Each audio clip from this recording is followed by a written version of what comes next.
News18 में आपका इस्तकबाल है। मैं हूं मुनीर हुसैन हुर्रा। जैसा कि आप जानते हैं, बडगाम सीट के ज़मीनी इंतखाबात के हवाले से जो सियासी सरगर्मियाँ हैं वो अरूज पर हैं, काफ़ी तेज़ हो गई हैं और मुख्तलिफ जो सियासी लीडरान हैं वो अब अपने कागजात नामज़दगी दाखिल कर रहे हैं, मैदान में उतर रहे हैं, क्योंकि कांटे की टक्कर है। एक जानिब नेशनल कॉन्फ्रेंस, एक जानिब PDP, दूसरी जानिब जो इंजीनियर रशीद की पार्टी और तीसरी और मुख्तलिफ जो सियासी जमातें हैं वो सामने आ रही हैं। और इसी असना में जो नेशनल लोकतांत्रिक पार्टी है, उनके उम्मीदवार जो है वो UT के सदर जो है शबीर अहमद गनाई, वो आज खुद अब मैदान में उतरे हैं। उन्होंने बडगाम सीट पर जो है अब कागजात नामजदगी दाखिल कर दिए हैं और इस हवाले से आज उनके ऑफिस में आज जो पार्टी की मीटिंग है वो हुई है और इस हवाले से मुख्तलिफ जो अब लाहे अमल तय होना है अपनी सियासी तशहीर के लिए, और उस हवाले से यहाँ पे मुख्तलिफ जो उनके वर्कर्स हैं और जो पार्टी के मुख्तलिफ ओहदों पर फाइज जो मुख्तलिफ जो ओहदेदार हैं उनके साथ यहाँ पे तबादला ख्याल हुआ है और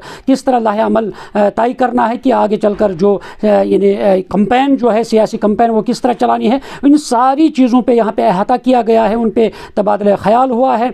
और क्योंकि शबीर ने खुद कहा है कि बडगाम की आवाम ने उन्हें मैंडेट दिया है, उन्हें कहा है कि आप मैदान में उतरिए, क्योंकि उन्होंने इल्ज़ाम भी लगाया है नेशनल कॉन्फ्रेंस के, उन्होंने आज तक झूठे दावे किए हैं आवाम के साथ और उन्होंने वाज़ह कर दिया है कि अगर आवाम उन्हें कामयाबी से हमकिनार करेंगे तो आगे चलकर नेशनल कॉन्फ्रेंस को उन झूठे वादों का जवाब देना होगा। और ये कहना है शबीर अहमद जो नेशनल लोकतांत्रिक पार्टी के जो सदर है, उनका ये कहना है। तो चलिए यहाँ पे उनके जो ऑफिस में यहाँ पे ये मीटिंग हुई है और इस मीटिंग में जो उन्होंने मुख्तलिफ अमूरात पे तबादला ख्याल किया है। चलिए हमारे साथ शबीर साहब हैं और जो मैदान में आए हैं, पहले जानते हैं उनके तासुरात भी इस हवाले से कि क्यों ये मैदान में उतरे हैं और क्या उनकी कामयाबी यकीनी होगी। और यहाँ पे अब आने वाले वक्त में ये भी देखना है कि इस बडगाम सीट पर किसके यानी नुमाइंदे पर यानी इस बडगाम सीट का ताज सजेगा, वो आने वाला वक्त ही बताएगा। बडगाम सीट के ज़मीनी इलेक्शन के लिए फॉर्म भरा है।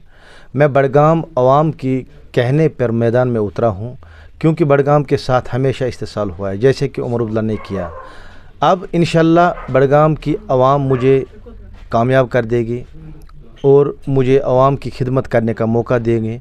हमें रिवायती और ख़ानदानी सियासत और राज को ख़त्म करना है, ताकि अवाम को मुझ जैसा नुमाइंदा मिलेगा।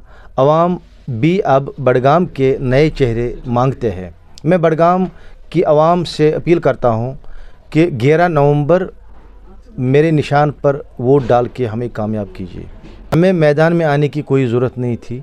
नेशनल, PDP, कांग्रेस, इन्होंने कोई वादा पूरा नहीं किया, इसलिए हमें मैदान में आना पड़ा।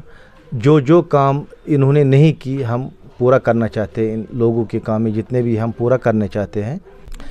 आप जानते हैं कि नेशनल कॉन्फ्रेंस ने कितने झूठे वादे किए आवाम से, कोई काम नहीं हुई, खासकर बडगाम ज़िले की। और हम चाहते हैं कि हम पूरी उम्मीद के साथ इंशाल्लाह अगर लोग हमें जिताएंगे, जीत के हम इंशाल्लाह काम करेंगे। और नेशनल कॉन्फ्रेंस को जवाब देना होगा कि उन्होंने झूठे वादे किए हैं, उसका जवाब उनको देना ही होगा।